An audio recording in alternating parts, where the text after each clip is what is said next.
Well, as a liberal politologist, actually, I must introduce my views with my actually liberal version of events that have happened in the city of Juarez, Ciudad Juarez, in Mexico. Those tragic events that included slaying of U.S. Consulate Worker Riddle and his wife Enriquez, and also another couple with connections to United States Consulate, as mentioned by Associated Press, will reflect that the fact that Mexican government actually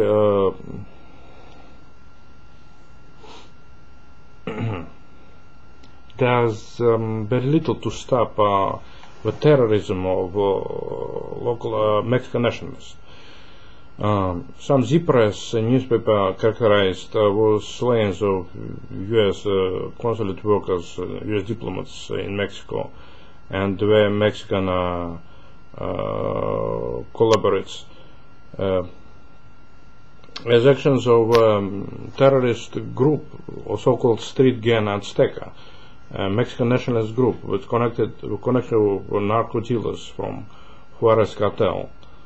Well, I believe that those slayings of U.S. consulate workers simultaneous hit of those terrorists from Azteca, Mexican nationalists from Azteca group, terrorist group, actually is a result of social injustice that happens in Mexico, because Mexicans are actually a very poor nation, and poverty drives up, the chances of terrorist attack.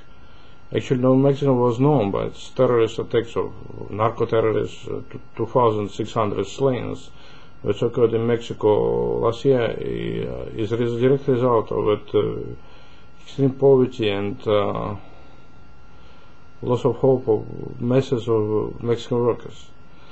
I also believe that United States Consulate contributed to a problem of social injustice in Mexico by refusing young Mexican men, to travel visas to United States, by illegally discriminating against colored Mexican men, young Mexican men, by refusing them in travel visas to United States again, America. And I believe that that would provoke the terrorist attack of Azteca. Azteca, I believe that is mostly a terrorist group that consists of young Mexican males, colored ones, and mostly connections to narco-mafia group like Juarez cartel. But I believe those connections to Juarez cartel might be connections to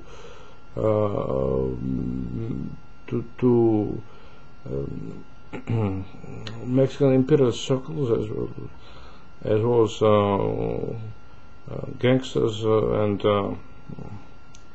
narco barons, from Juarez, and corrupt officials as well. I believe that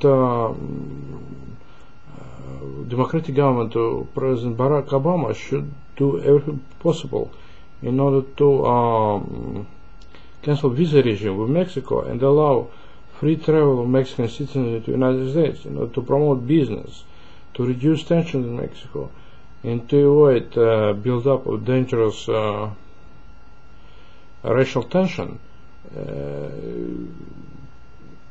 among Mexican youths, because those young Mexican gentlemen, they're particularly vulnerable to persecution based on their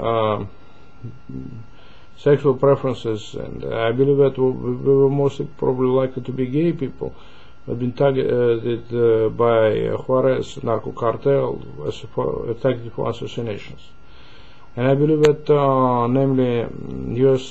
consulate worker Riddle and his wife, and also the Mexican collaborators, died because Mexican nationalists envied those Mexican collaborators, and they were suspected they work for the United States, for CIA, and they believe that U.S. consulate workers illegally discriminated in visas over racist, unfair racist bias, and that's why we actually resorted to murderous terrorist acts. I believe that that's the only reason behind those slayings. But still, poverty in Mexico does contribute a lot to terrorism. And I believe that refusal of U.S. consulate workers to offer visas to colored Mexican men, young Mexican men, it actually is actually a major motivation that triggered murderous terrorism of youthful terrorist groups such as Azteca, so street gangs, which most of the members are based in Juarez. But any nationalist group is likely to probably to flee to another location as soon as federalists, Mexican federalists, federal agents and US FBI start chasing them down the road in Mexico. I believe that the United States should retaliate against this terrorist attack and arrest and apprehend, and indict all those members of Mexican street gangs that who conspired and organized and inspired, terrorist slayings of U.S. consulate workers and were Mexican collaborators. During my encounters with terrorists, most of them confessed terrorists. Like I worked once with Peruvian security guard, but the guy was a young national from Peru. He actually told me he used to be a member of Sendero Luminoso, or Shining Way, terrorist group, and planted bombs under the cars of Peruvian public, back in Lima. But once encountered confessed terrorist, Mr. Miles, was narco-terrorist. He said he would sell crack to his own mother. And he also threatened to plant a bomb under my car, and he was trying to figure out which of those cars, which one was mine, in order to intimidate planting the bomb. Another time I once encountered a security guard working with in 1996. His name was Boyd. He actually was national who hated immigrants, and he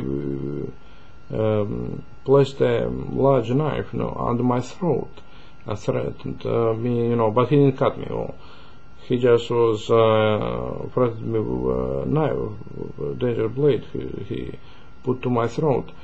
But that guy was actually was neo-fascist, and I believe that people like that are mostly neo-fascist. I believe that lack of human rights and abuse of human rights in the United States and Mexico drive up the chances of murderous terrorism incredibly, and I believe that the Mexican government should improve lots of young Mexican youth in order to avoid turning them into terrorists.